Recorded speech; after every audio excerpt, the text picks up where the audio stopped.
સંચારના મૂળભૂત સિદ્ધાંતો. સંચાર એ માનવ જીવન અને સંગઠન માટે આધારભૂત પ્રક્રિયા છે, પરંતુ દરેક સંદેશા હંમેશા અસરકારક બને એ જરૂરી નથી.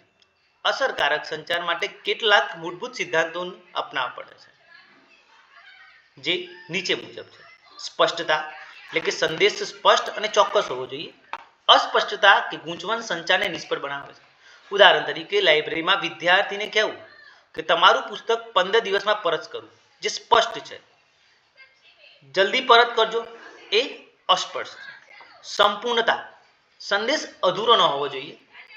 સંપૂર્ણ માહિતી આપવાથી ગેરસમજ ટળે છે. ઉદાહરણ તરીકે, કોઈ ઇવેન્ટ માટે ફક્ત લાઇબ્રેરીમાં કાર્યક્રમ છે કહેવા બદલે લાઇબ્રેરીમાં 15 સપ્ટેમ્બર સવારે 11 વાગ્યે સેમિનાર છે, તે કહેવું વધુ સંપૂર્ણ રહેશે. સંક્ષિપ્તતા, સંદેશ ટૂંકો પરંતુ અર્થસભર હોવો જોઈએ. લાંબા અને બિનજરૂરી શબ્દો સંચારની અસર ઘટાડે છે. ઉદાહરણ તરીકે, આજે લાઇબ્રેરી 2 વાગ્યા પછી બંધ રહેશે. યોગ્યતા, સંદેશ તથ્યાત્મક રીતે સાચો હોવો જોઈએ. ખોટી કે અધૂરી માહિતી વિશ્વાસઘાત કરે છે. ઉદાહરણ તરીકે, લાઇબ્રેરીનો સમય ખોટો જણાવો વપરાશકર્તા માટે મુશ્કેલી ઊભી કરે છે. વિચારશીલતા, સંદેશ પ્રાપ્ત કરનારની જરૂરિયાત અને દ્રષ્ટિકોણને ધ્યાનમાં રાખીને આપવો જોઈએ. અસરકારક સંચાર એ યુઝર ઓરિએન્ટેડ હોવો જોઈએ. જેમ કે, વિદ્યાર્થીઓ સામાન્ય ભાષામાં સમજાવવી અને સંશોધકોની ટેકનિકલ વિગતો આપવી. સૌજન્ય, સંદેશ શિષ્ટ, વિનમ્ર અને સકારાત્મક ભાષામાં હોવો જોઈએ. કઠોર અથવા અપ્રિય ભાષા સંચારમાં અવરોધ ઊભો કરે છે. ઉદાહરણ તરીકે, પુસ્તક મોડું પરત આપ્યું છે એટલે દંડ ભરવો પડશે ના બદલે, તમારું પુસ્તક મોડું પરત થયું છે, કૃપા કરીને નિયમ મુજબ દંડની ચૂકવણી કરશો. પ્રતિસાદ, અસરકારક સંચાર માટે દ્વિપક્ષીયતા જરૂરી છે. પ્રાપ્તકર્તાનો પ્રતિભાવ પ્રેક્ષકને સમજાવે છે કે સંદેશ સાચી રીતે સમજાયો છે કે નહીં. ઉદાહરણ તરીકે, લાઇબ્રેરિયન વિદ્યાર્થીને ઓપેક સમજાવે છે અને વિદ્યાર્થી પૂછે છે, તો હું વિષયથી પણ શોધી શકું. આ પ્રતિસાદ છે.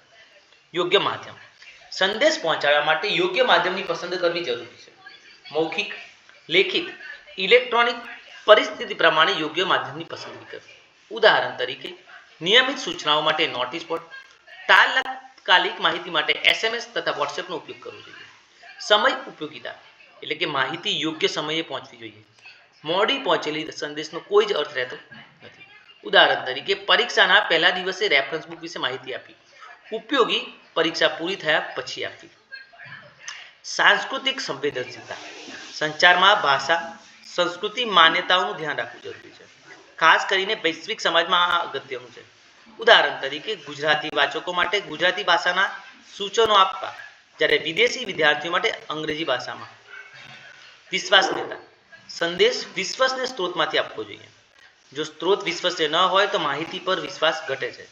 ઉદાહરણ તરીકે, સરકારી વેબસાઇટ પરથી મેળવેલી માહિતી અખબારમાંથી મળેલી અફવા કરતાં વધારે વિશ્વસનીય ગણાય છે. અવરોધ રહિત સંચાર, એટલે કે સંચારમાં અવરોધ દૂર કરવો જરૂરી છે. નોઇઝ, એટલે કે ટેકનિકલ ખામી, ભાષા અવરોધ તથા ધ્યાનનો અછત. ઉદાહરણ તરીકે, ઝૂમ વેબિનારમાં ઇન્ટરનેટ કનેક્શન ખરાબ હોય તો સંચાર અસરકારક થઈ શકશે નહીં. નિષ્કર્ષ, સંચારના મૂળભૂત સિદ્ધાંતોમાં સ્પષ્ટતા, સંપૂર્ણતા, સંક્ષિપ્તતા, યોગ્યતા, વિચારશીલતા, સૌજન્ય, પ્રતિસાદ, યોગ્ય માધ્યમ, સમય ઉપયોગિતા, સાંસ્કૃતિક સંવેદનશીલતા, વિશ્વસનીયતા અને નોઇઝ ફ્રી કમ્યુનિકેશનનો સમાવેશ થાય છે. આ સિદ્ધાંતને અનુસરીને જ સંચાર ખરેખર અસરકારક, અર્થસભર અને વપરાશકર્તા કેન્દ્રિત બને છે. Thank you.